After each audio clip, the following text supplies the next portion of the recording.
my son. That is Ethan with all his classmates when he was 4 years old. So we'll start with the MOE Obligation, PSLE. So in the beginning of every year, I would borrow and photocopy 3 sets of papers from all the top schools in Singapore, and then I'll stuff them aside. And before I stuff them aside, I'll read through them to figure out all the MOE substance that I needed to stuff into my son's head for that year. And then come September, the first set will be used for practice papers, the second set will be for mock exams, and then the third set will be submitted to MOE as promised, right? So what do we do with the rest of the year? We create happy memories. The husband. So he would suffer panic attacks and he would storm me with questions.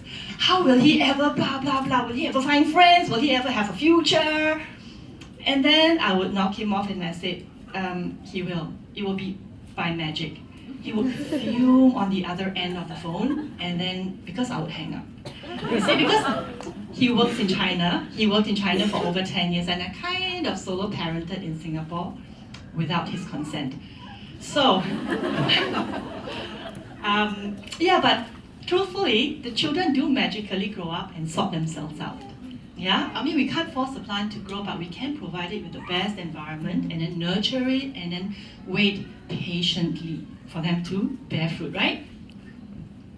So I read somewhere that in order for a child to grow into a healthy, steady, stable adult, he needs 2 things, roots and wings. Roots to know where he came from and wings to fly with. So for me, roots come in the form of happy memories. So happy memories equals strong roots. So let me just share with you how I create happy memories with the hidden agenda of stuffing those MOE substance into the head, right? I promised MOE that. So one of these activities we had was called Coffee Shop School, where we go to a nearby coffee shop and have breakfast, and I have between 7 minutes to 10 minutes to stuff something into his head, right? Between ordering his food and its arrival time. So here's an example of something that we did. I'll draw 4 circles on a piece of paper, and I give him 4 50-cent coins and 4 20-cent coins, and his challenge was to put a coin into each of the circles to form $1.10 to pay for his Milo drink after the noodle meal. If he's successful with that endeavor, he gets another question that follows along the same theme. I always give questions one at a time. If you want to find out why I do that, you can approach me later. I'm available for conversation. Okay? But if he doesn't get this answer, I will take him through the thinking process to arrive at this answer. Okay, in this instance of this example, I taught my son the mathematical tool of supposition without giving him the idea that it was too difficult. Actually, everything can be made really simple. Okay? So, car school. For time-conscious kids like my son, who doesn't like to have his time wasted, having a definite ending time helps. So in coffee shop school, lesson ends when the noodle arrives. In car school, lesson ends when we arrive at our destination. So for us, audiobooks worked very, very well. It sharpened the listening skills, provided entertainment, good reading with different accents, and most importantly, content for useful discussion. So in this activity, he learned to do listening comprehension, orals, and written comprehension. So on the subject of free play, are children able to distill lessons for themselves? I remember one time when Ethan discovered this thing called real estate. He made so much money that it was monopoly all day long until 5 o'clock every day, playground time. Sometimes he would even go round up all his playground friends to play Monopoly so that he could win all his friends' money. I mean, making money can be very addictive even for a 6-year-old kid. Huh? So after some days of torture, I decided to interview my property guru on his financial strategy. Why only he was allowed to buy those choice properties? I mean, he would throw a fit if I landed on those properties and bought them. So in his very childish way, he said to me, well, those are the places that give the best rate of return, the best return on investment, and had the highest human traffic. So I took out my calculator and I calculated and I realized, yeah, he's right. I do have a money-making genius in my home. That's a good thing, isn't it? But given the time to play, children do make observations and then they ask their own questions and they come to their own conclusions. They may not have the language to describe the lessons that they have learned, but that's where we come in to provide vocabulary and the conversation to distill even more lessons. I mean, someone had to teach my poor son why his playground buddies didn't want to play Monopoly with a Monopoly cheat, right? So, next, on the subject of friendship, think about ourselves. What happens when we meet up with old friends? We go, hey, remember those old times? It was so funny, I can't believe we were that stupid.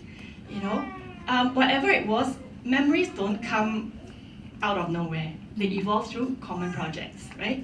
So that's the reason why the collective memory of the community matters. And I wish that sort of lifelong friendship for my son as well.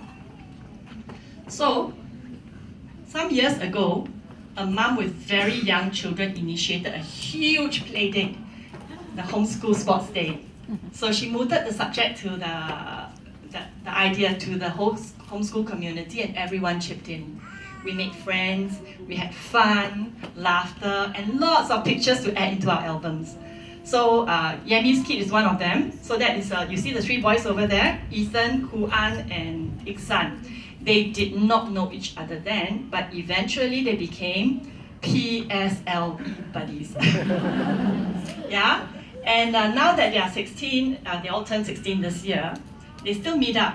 They make their own play dates, their movie dates, dinner dates, and I don't know what other dates they will go to in future, but I am very, very glad and my heart is warmed by the friendship that has grown. Okay, on the idea of discipline, do I discipline my son? My logic is this: the lesser consequences I give him, the lesser I have to discipline him. So I don't believe in exasperating him and myself.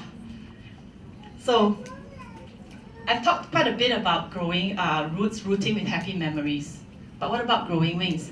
I do believe that all children are delivered with wings. The thing we have to be mindful about is not to crop the wings with the fear of failure.